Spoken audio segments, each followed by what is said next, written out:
rumbo a las elecciones con El Nuevo Mundo.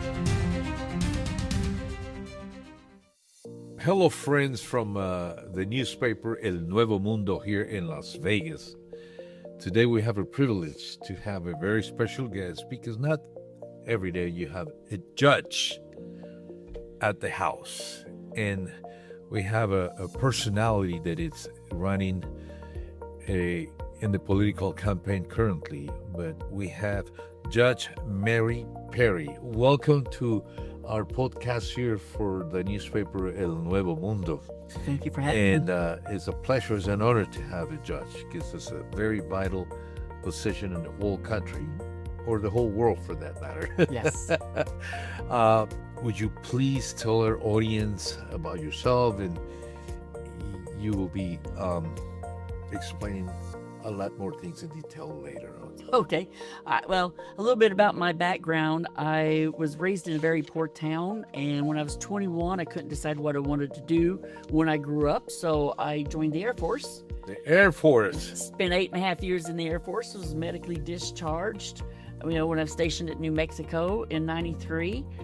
My ex-husband now, but at the time, my current husband, got us moved here to Las Vegas. He was stationed out at Nellis, and they had a college, so I decided to go to college and get my undergraduate degree.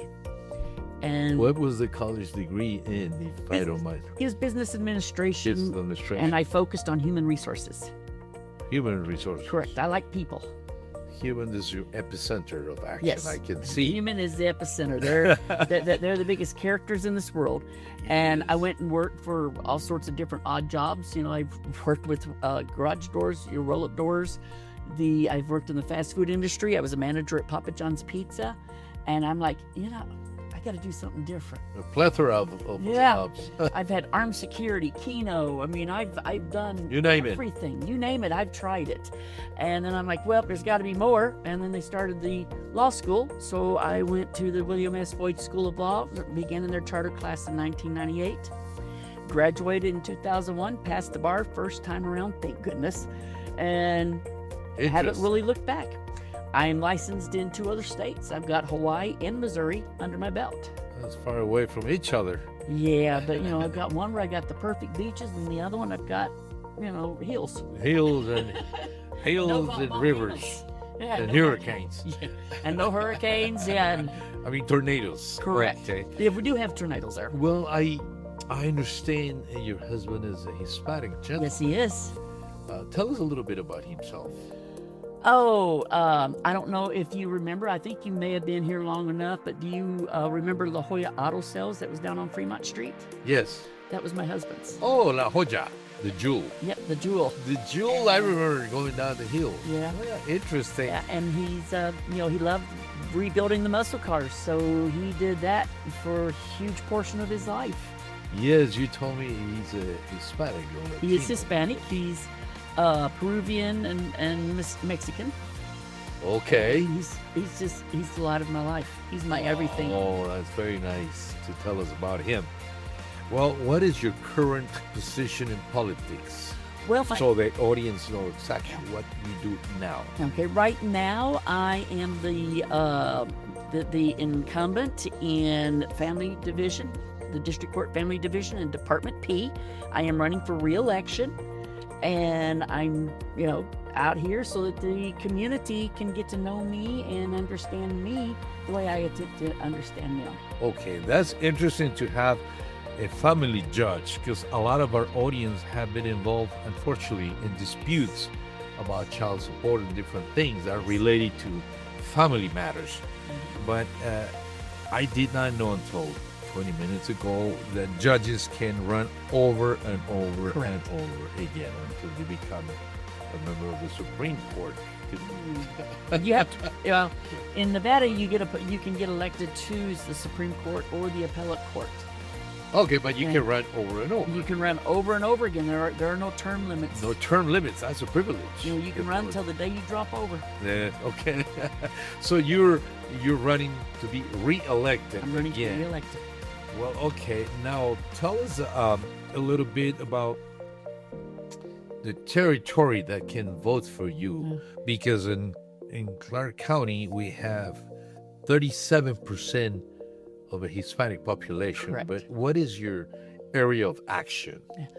My area of action is the entire Clark County, all the way from Bit. Mesquite to Laughlin, Mount Charleston to Boulder City. I've got the entire county, the whole thing.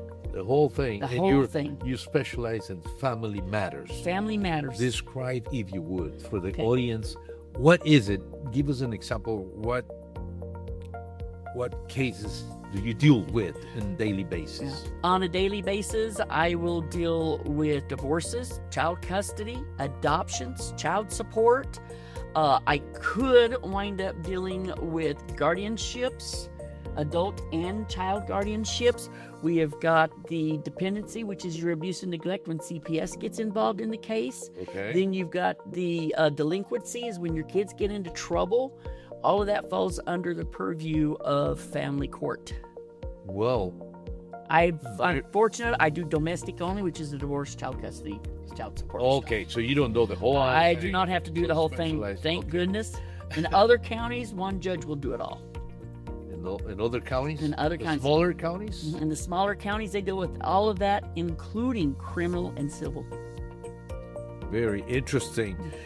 And also, I have a question for you, Mhm. and it's a little, it applies to every politician. And this, what is your main, if there's more than one, motive that got you going into engaging to re-election? The children. The children. Because the children need to be taken care of. So many people, when they're in the height of that fight with the other adult, they forget that their children have needs. They forget that the children have a right to love both parents equally. They have a right to be with both parents equally. Unless there's other reasons why they shouldn't. But the kids have rights. They're people. They're not property. And they have their life, and the way you're acting with your significant other or soon-to-be ex-significant other, Yes. the way you treat each other, your kids are watching you. This is how your children can expect to be treated when they become adults and start having relationships and children. If you're not treating your other, the baby mama or the baby daddy, your soon-to-be ex, if you're not treating them good, how can you expect your children to think they can be treated good? You are their example. So I try to help the parents become better examples for the children and try to teach them, get along, because their life and their happiness in the future depends on it. So the future of the children, Future of the children. not indirectly, but directly, is your Correct. main motivation, Yes. the well-being. How many children do you have, if you have? Me, I have one. One. I had perfection the first time around, and my mama wished 3 kids exactly like me on me, and I was not giving her that option. Mm-mm. I love you to laugh. You have a great sense of humor. When you're a judge, regardless, you have no choice but to take all those cases into your heart, Yeah. and sometimes going to sleep with them, Yes. in your mind. And it requires a very strong personality. That is not part of the interview. It's just part of what I've seen in life. Yeah. And what would you say to the Hispanic community, which is 37%, is thousands and thousands of people who speak Spanish, but a lot of us speak both languages. In colloquial terms, how would you describe to your potential voters, Hispanics, why they should vote for you to be reelected? They should vote for me because even though I can get emotional, I am putting your child first. Your children are so important to me, and knowing that they have not only a happy childhood, but a chance at a happy adulthood. And once the fighting and the back and forth and the vitriol, once that's done, I want to help you be able to get to the point where you can co-parent with the other parent and make sure that those kids have the best possible future they can have. So you're an advocate So, may I call you an activist with moral ultimate goals? That sounds like it may be a little bit too political, and we're not allowed to get political. Okay. I'm not one to legislate from the bench. I'm lucky that the statutes are set up where I'm allowed to have this thought and feeling, because the statute requires the judges to start at joint physical custody. That is good for the public to know And, that. the public needs to understand this is no longer the day where the mother is going to automatically get the child. We're not allowed to do that unless there is a good reason why. We have 12 factors that we have to look at. We can look at more, but we have to look at 12 factors. And none of them is it the mother or the father that you're talking about? That's not a factor. I am required to treat moms and dads equally. Their sex don't matter. So, in the context of our conversation about voting or electing a judge, this will make a difference for our audience to make a decision. Yeah, I hope so. And you are a person that, what would make you different from your contestants? Probably my For the entire audience, probably my entire life experience. Oh, I've done more than just practice law. When people usually, when they go to law school and higher education, they go elementary school, middle school, high school, college, medical school, or in my case, law school. I didn't leave. I got out of the education system and lived life before I went back into it. So I had a maturity about me before I went into it. And I bring my life experience to the bench. It's kind of hard to get something past someone who's got experience, or the family has experience in just about every area of, work out there. My parents were truck drivers. I'm military. My aunt was a nurse. so you have a very diverse, I had very diverse. There's the term I was looking for. very diverse accomplishments in Yes. life. Yes. And, I've got the most experience in practicing law than my two opponents. And I am the most experienced here. In Clark And County. on the bench. I am the only On the bench. veteran, or that's running for this department. I need to make sure I clarify that. Department B, because we've got 58 district court judges. 58. 58 district court judges. Department P is going to be real close to the bottom of the district court judges. So please go all the way down to that Department P, and remember that P is for Perry, nothing else, but it's P for Perry. Okay, it's interesting that when you speak what a judge does Correct. for our community, in this case, appealing the Hispanics, you will understand a little bit more about our culture, do you think? Yes, I do believe I can understand a little bit more about the culture. I've not immigrated, so a lot of that I don't know hardly anything about it. But with my husband's background and my friends, one of my best friends does immigration law in outside of Dallas. And when I've got just a general question regarding immigration, I'll call him up and say, okay, educate me on this so that I understand.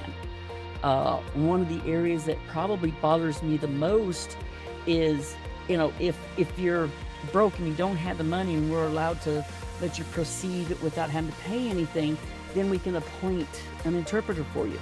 But if you're making a good education, I can't. You have to hire your own interpreter. And that kind of bothers me. Okay, so the Hispanic community that is watching this, bilingual also, it's good to know in that area that you will understand them a little bit better in that aspect. Yes. Yeah. I'm not being biased. I'm No, I just know. reading Yeah. your thoughts and putting it together for our audience. A lot of people don't understand that because we're kind of required to be standoffish. Okay, just We can't outsiders. show. Yeah. We can't show that our heart hurts for what they're going through. We can't show that. You know, I don't always follow that. You know, I will give pointers and, you know, the direction that I see the case going with what they have, because I want to save them time. I want to save them money, heartache, because it's hard to be in the litigation process. But at the same time, I have to be hard on some people. And that's the hard part, because I know they're going through the hardest part of their life. They may not go through anything harder than, you know, losing the family, separating, property, debt, knowing that their children are going to be gone, you know, possibly up to 50% of the time. Yeah. And I understand that, but I'm not allowed to. You're refrained to do that. Yeah. Yeah, I can't wear my heart on my sleeve. Yes. It's interesting because this interview in our podcast is for you to present yourself to the voters. That's the main thing. But most of the time, with other types of candidates, you pretty much need to analyze their position.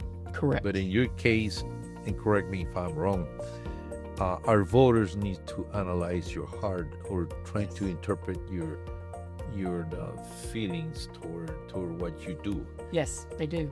Well, it was an honor to learn. It's great. From Judge Perry. Yeah.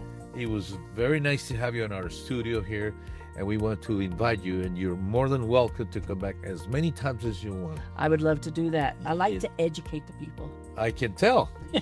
Yes, and it's very nice, because this is a topic that usually you don't hear on the news. No, you don't. Unless you're deep into politics or you have a family matter.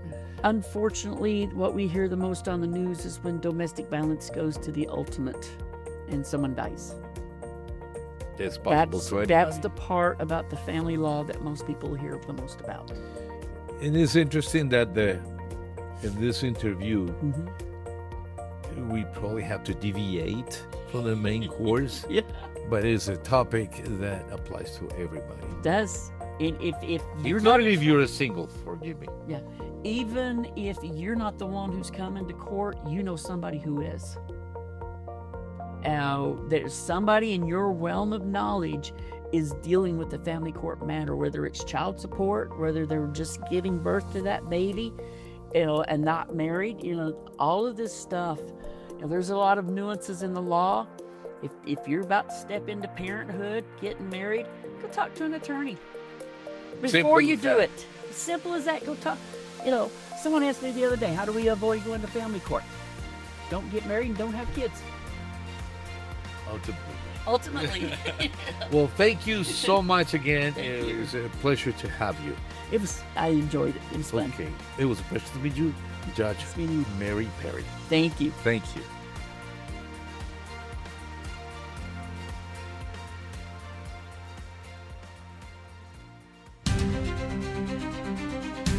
Rumbo a las elecciones con El Nuevo Mundo.